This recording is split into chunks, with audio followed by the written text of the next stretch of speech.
बिस्मिल्लाहिर्रहमानिर्रहीम। अस्सलामुअलैकुम वरहमतुल्लाहि वबरकातुहू। गलतफ़हमी के बारे में जानते हैं।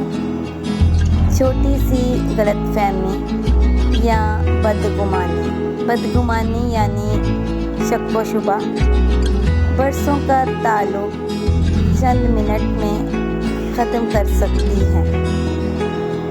इसलिए अगर गलतफ़हमी हो तो उसको दूर कर लें।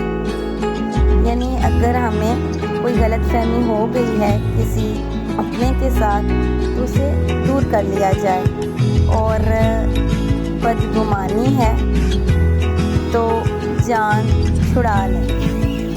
यानी अगर किसी से बदगुमान है तो उससे जान छुड़वा लें।